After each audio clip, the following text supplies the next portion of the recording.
Prvo ćemo pripremati fil, zato što ga ima dosta i kako bi nam se što pre ohladio.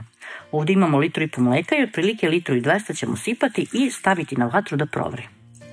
Uzimamo zatim jednu veću posudu i u nju stavljamo 300 g kristal šećera, 100 g skroba i 120 g brašna. Možete da dodate još vanilin šećer ili ekstrakt vanile. I sad nalivamo onaj ostatak mleka.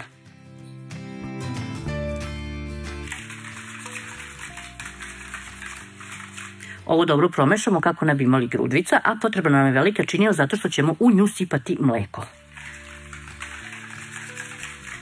Čim mleko provri, skidamo ga sa vatre i prelivamo ovu prethodno umućenu smesu. Odmah zatim sve vraćamo nazad u šerpu. Šerpu prethodno perite kako biste skinuli sloj mleka koji se dole uhvatio za dno kada budete kuvali fil da vam ne zagori. Fil kuvamo na srednjoj vatri kako nam ne bi zagoreo. Kada fil posle nekoliko minuta kuvanja dostigne ovu gustinu, skidamo ga sa vatre. Skuvan krem prebacujemo u drugu posudu kako bi nam se brže ohladio. Ukoliko ne žurite, možete da ga ostavite i u ovoj šerpi. Preko stavljamo kesu ili foliju i ostavljamo da se potpuno ohladi. Pošto smo napravili fil koji nam se hladi, ostalo je da napravimo koru. 4 jaja razdvajamo belanca od džumanaca. Belanca mutimo uz postepeno dodavanje 200 g kristal šećera ili po ukusu. Posle nekoliko minuta mućenja belanaca ona vam izgledaju ovako. Dodajemo im sada žumanca jedno po jedno.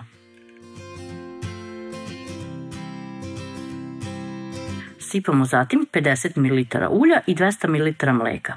Ovi 200 ml mleka možete da odvojite od fila, a tamo u fil da dodate 200 ml vode. Nećete ništa izgubiti, a proći ćete jeftinije.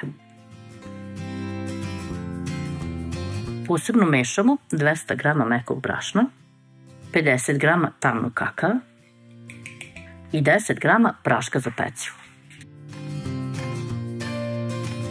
Sad ćemo sve to prosejati.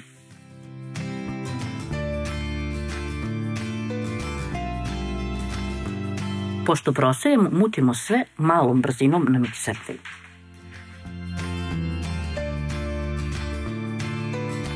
Promešamo sve još spatulom i masa za koru nam je gotova. Pleh dimenzija 35 x 25 cm podmazujemo uljem, a zatim ću posuti sa malo brašna, jer kolač planiram da ostavim u ovom plehu i tako ga završim. Možete da stavite i papir za pečenje, pa da koru vadite napolje, ali ovako vam je brže i jednostavnije. Celu ovu masu za kolač istresamo u pleh. Celu ovu masu za koru istresamo u pleh.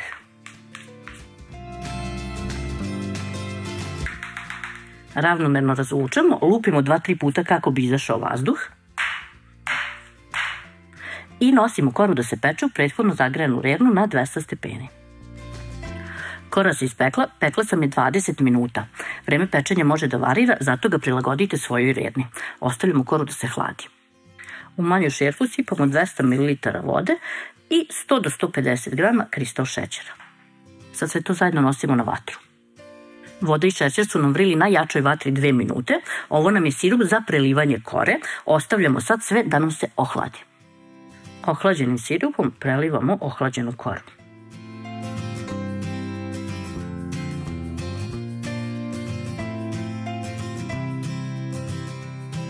Ovako su malo prodrmamo i ostavljamo da kora upije sirup. Kada nam se fil ohladi, mutimo 250 g omešalog maslaca. Odmah zatim umutimo i ovaj ohlađeni krem. Ne mutimo ga dugo, samo koliko da ga razbijemo. Sad krem dodajemo maslacu iz nekoliko puta i mutimo sve zajedno. Nemojte predugo da mutite kako krem ne bi otpustio.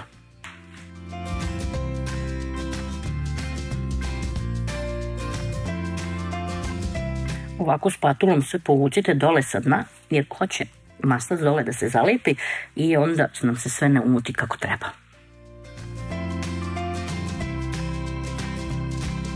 Krem kada završite treba da vam izgleda ovako. Na koru nanosimo ceo krem pa ćemo ga ravnomerno razvući.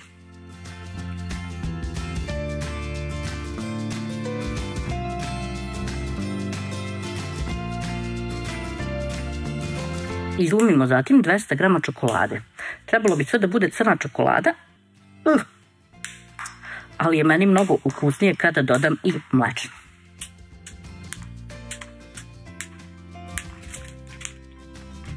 Ja ovdje imam 100 grama crne i 100 grama mlečne čokolade i sad ću ih preliti sa malo ulja, neke 3 kašike ili 2 puta uradi onako kl i nosimo među talasom da se otopi. Otopljenu čokoladu prelivamo preko cijelog kolača.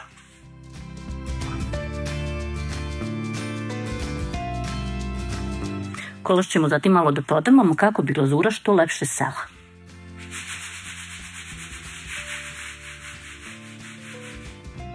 Ostalo je još da kolač dobro prohladimo, najbolje bi bilo preko noći u frižider, a najmanje 4 do 5 sati.